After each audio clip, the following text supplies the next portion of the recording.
I think this is one of the most foolish, stupid policies that America could do. I think the reality is the Trump era, the Biden era, sanctions and tariffs have shot America in the foot. I've lived the majority of my life in China. I would love to see the party and the country do well. But again, I'm also American. I would like to see the United States do well. And I don't think the US is going to do well if they continue to try to contain China. This is Shaun, the founder of the China Market Research Group, a leading expert on China's economy and consumer trends. He is the author of several books, including The Split, and frequently appears on major media outlets like Bloomberg. Shaun believes that tariffs and sanctions on China are not going to work. Just listen to what he has to say.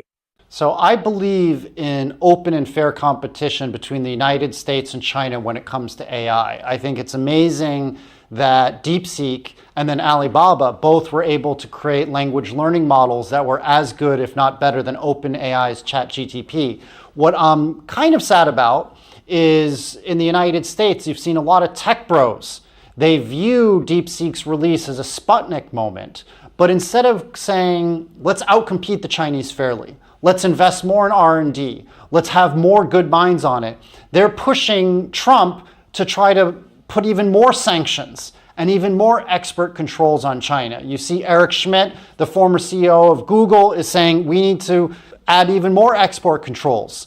Alexander Wang, who's also the founder of a big AI company, has also said we need to slap more sanctions on China. I think the reality is the Trump era, the Biden era, sanctions and tariffs have shot America in the foot.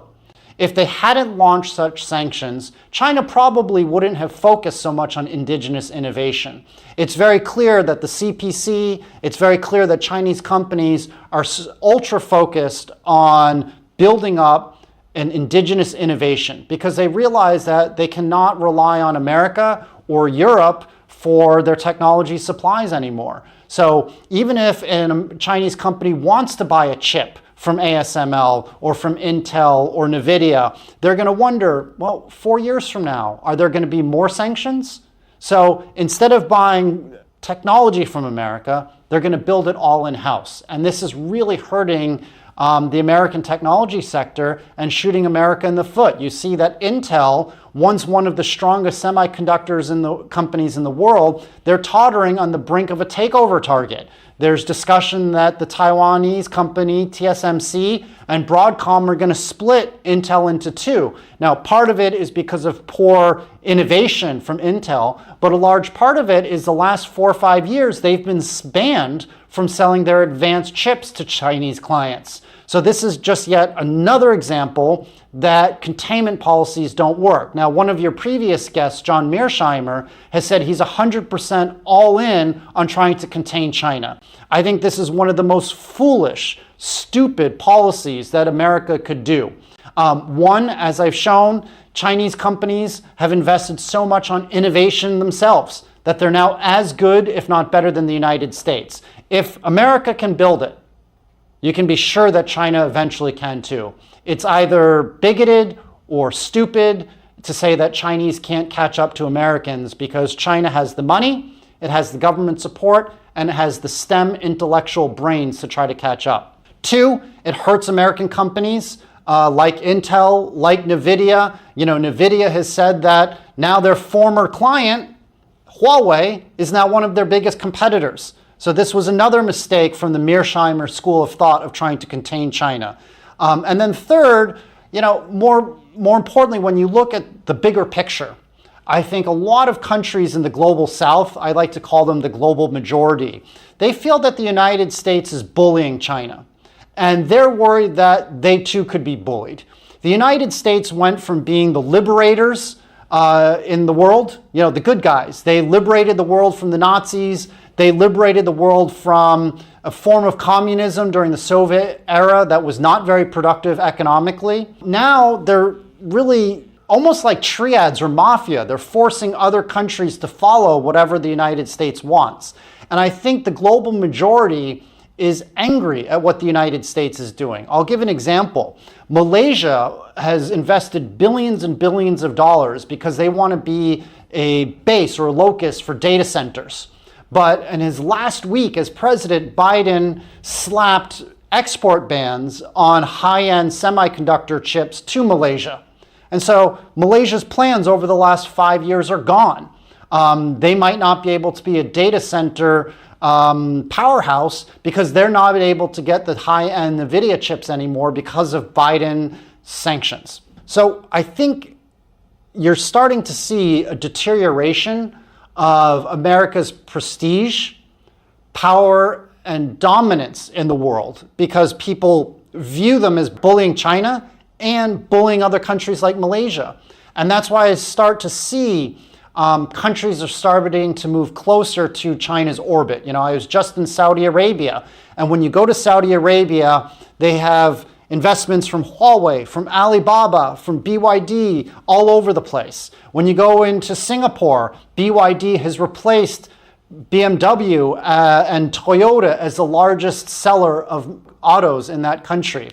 So I think you see that the global south is gravitating towards China because they feel that China is going to emerge as a technology powerhouse, and China is not going to use economic coercion to stop selling high-end Huawei, high-end BYD technology to all these other countries, which is what the United States is doing. Now, I want to see China do well. I want to see the CPC do well. I'm almost 48 years old. I've lived the majority of my life in China. I would love to see the party and the country do well. But again, I'm also American. I would like to see the United States do well. And I don't think the US is going to do well if they continue to try to contain China, because we're not seen as the good guys anymore. We're seen as the bad guys who are using economic coercion. In many ways, under Biden and partially under Trump, we've become what we criticize China for being: bullying, oppression, economic coercion.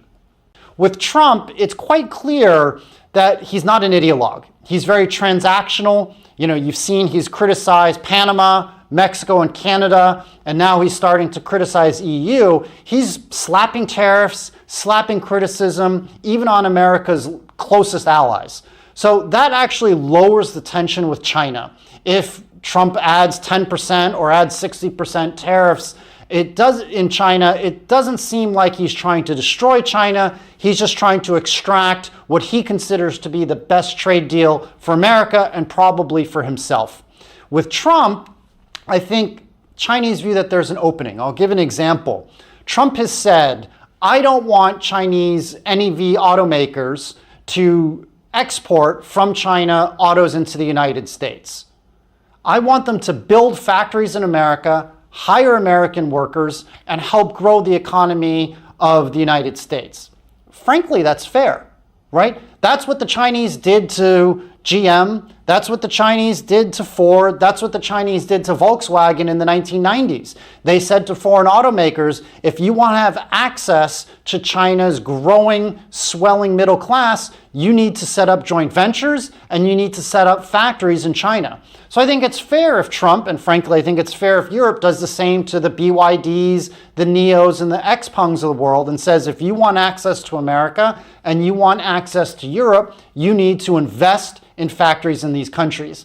The key is that Trump is offering a pathway to Chinese companies. With Biden, it was 100% tariff on Chinese NEVs, and it was 100% ban on Chinese NEVs and software. But that's basically a 100% ban because NEVs are basically mobile phones on wheels. You can't separate a Chinese car from their auto software because it's all incorporated together. So Biden basically was banning Chinese NEVs, which is one of China's new productive forces and key pillars for economic growth, from ever selling into the United States. While Trump is saying, build factories in America. That gives a pathway. It's the same thing with TikTok. You know, Biden wanted to ban TikTok completely. Trump is saying maybe if TikTok sells a 50% stake to American investors, we'll give an avenue.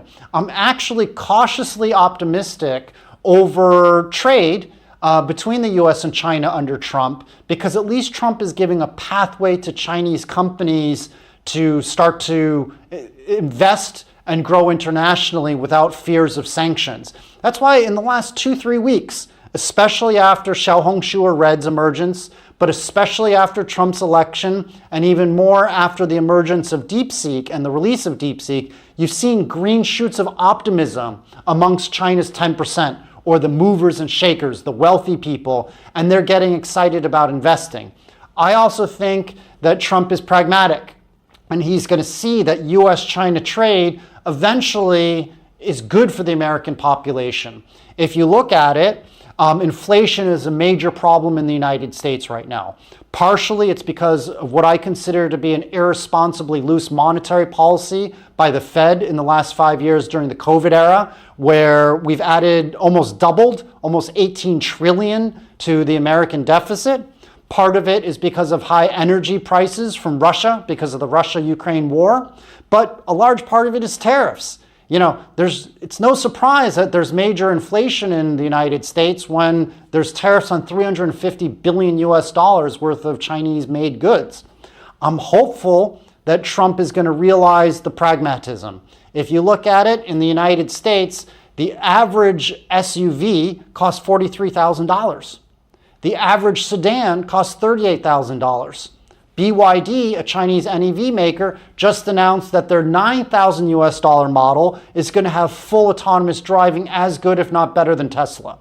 Wouldn't it be great for the everyday Americans if they could buy a $9,000 car from BYD, and that would help solve the massive inflation problem that's hitting the United States? So I see that there's tension between the US and China. That's what I outlined in my book, The Split. Everybody has to get used to geopolitical tension over the next 10, 20 years. But I'm hopeful that under Trump, that an accommodation can be made, that a trade deal can be made. I'm not sure it's going to happen in year 1. I'm not sure it's going to happen in year 2 or even in year 3. But Trump has a pathological need to say that he got a trade deal and he beat the Chinese. And I think he's going to say that to the American population, even if it's not really a defeat of China, but it's more of a win-win deal. So Trump wants to bring manufacturing back to the United States. Now, this is symbolic, but there's also some legitimate reasons for this. One, to create more jobs in the United States. But I actually think this is a red herring, right? The United States economy is strong. You can hear Trump talk about how unemployment is so low. So does he really need the manufacturing to come back to the United States from an employment situation? The answer is no. There's more than enough jobs in the United States right now. Second, I do think that it's needed from a geopolitical strategy. But purely from a geopolitical standpoint, it makes sense for the United States to have more manufacturing of key industries in America or in their allies, just in case tensions between the US and China go bad. You can't have all of your antibiotics, right? 95% of the world's antibiotics come from China. It doesn't make sense that you have all of the antibiotics in the world in a country that is a competitor, that is an adversary. It's not in the United States. Companies like drones. Right now, DJI, a Chinese drone company, dominates the US sector for drones for public safety, which I think is a mistake. There's a great opportunity for an American company to set up drones. My son, Tom Rein, has set up a drone company, and he wants to make drones for Americans by Americans, because it's important that America has drones made in the United States, as well as antibiotics. So I think that Trump talking about bringing manufacturing back to the United States for employment is mostly a red herring. That's something that talks well to the electorate, but doesn't make a lot of sense. But for some sectors that are more national security key areas, it does make sense to bring manufacturing back to the United States. I don't want a war, and I don't want tension between the US and China. Again, I love both countries. But the reality is you have to plan. Don't exaggerate the risks. Don't fearmonger. But you have to make sure that you can take care of yourself in case the bad case scenarios happen. The biggest risk going forward right now from a manufacturing and tariffs is not China, right? Only about 2.5% of China's GDP is based off of exports to the US.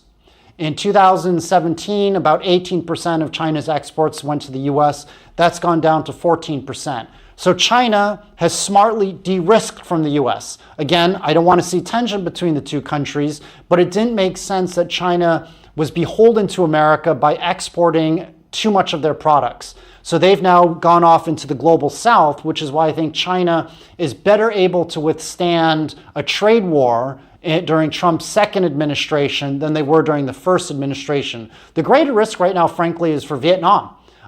So many countries moved from China to Vietnam over the last 7 years that a huge percentage of Vietnam's GDP is actually geared towards exports towards the United States. So if I was advising the president or the party secretary general of Vietnam, I would tell them you need to de-risk from the US. Unfortunately, the world is such now that globalization, there's sort of anti-globalization trends. So all countries, whether it be the US, China, Vietnam, anywhere, has to make sure that they're not too exposed by selling too many of their products or too many of their services to one single country in case tension erupts or in case a black swan event like COVID happens again.